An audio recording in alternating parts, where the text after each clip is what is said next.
నా ప్రాణమా యెహోవా నీకు క్షేమము విస్తరింపచేసి ఉన్నాడు. తన ప్రాణంతో చెప్తున్నాడు, నా ప్రాణమా యెహోవా నీకు క్షేమము విస్తరింపచేసి ఉన్నాడు. తిరిగి నీ విశ్రాంతిలో ప్రవేశింపు. మన ప్రాణముతో మనం చెప్పుకోవాలి, యేసయ్య నాకు క్షేమం విస్తరింపచేశాడు పరలోక రాజ్యములో. తిరిగి పరలోక రాజ్యానికి వెళ్ళు అని అనుదినం మనం చెప్పుకోవాలి. విశ్రాంతిలో ప్రవేశించు. ఎందుకంటే ప్రకటన గ్రంథంలో రాయబడి ఉంది, ఈ లోకంలో చనిపోయిన వారందరూ కూడా ప్రభునందు నిద్రించిన వారు ధన్యులు, వారు విశ్రాంతి పొందుదురు, విశ్రాంతిలో ఉంటారు. లోకంలో విశ్రాంతి ఉండదు మనకి. ఎంత లగ్జరియస్ లైఫ్ అయినా, ఎంత సుఖ సౌఖ్యాలతో ధనం సంపాదించి మనం కాలు మీద కాలేసుకొని జీవించినా కానీ విశ్రాంతి ఉండదు. No rest to your soul. విశ్రాంతి ఉండదు.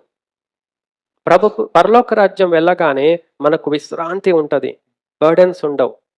చాలా విశ్రాంతి ఉంటది.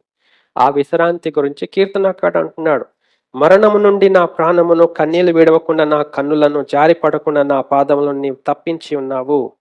ఆ నరకము నుండి మన ప్రాణాన్ని, నరకములో ఏడవకుండా, పండ్లు కొరకకుండా, కన్నీళ్లు విడవకుండా, ఇంకా మనం జారిపోయి ప్రభులో నుండి లోకంలో పడకుండా మన పాదములను దేవుడు బలపరచాడు అంటున్నాడు.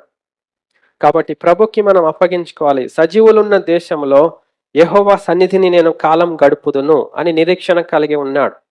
సజీవులు ఉన్న దేశంలో యెహోవా యొద్ద కాలం గడుపుదును అనే నిరీక్షణ నీతిమంతులకి ఉంటది. ఈ లోకంలో మతపరమైన భక్తి పరులకు ఏం నిరీక్షణ ఉంటదంటే, ఈ లోకంలో నేను జీవిస్తాను, ప్రభుకి సాక్షిగా ఉంటాను అంటారు. ఉట్టిదే, అబద్ధాలు. ఉట్టిదే, ఏముండదండి ప్రభుకి సాక్షులుగా. మనం సజీవులుగా ఉండాలి. ఏ రోజుకి ఆ రోజు పరలోకం వెళ్ళటానికి సిద్ధంగా ఉండాలి, ఇష్టంగా ఉండాలి. అదే సిద్ధపాటు, అదే సజీవులకు ఉన్న లక్షణం, అదే నీతిమంతులకు ఉన్న గుణం. అది మనం కలిగి ఉందామండి. ప్రభు వైపు చూద్దాం. నిత్య జీవమును మనం ఆశిద్దాం. పునరుద్ధాన శక్తిని మనం పొందుకోవాలి. ఏ విధము చేతనైనా మృతులలో నుండి మరణమును గెలిచి మనం ప్రభుని ఎదుర్కోవాలి అనే విశ్వాసంతో, తీర్మానంతో మనం జీవిస్తామండి. దేవుని వైపు చూద్దాం.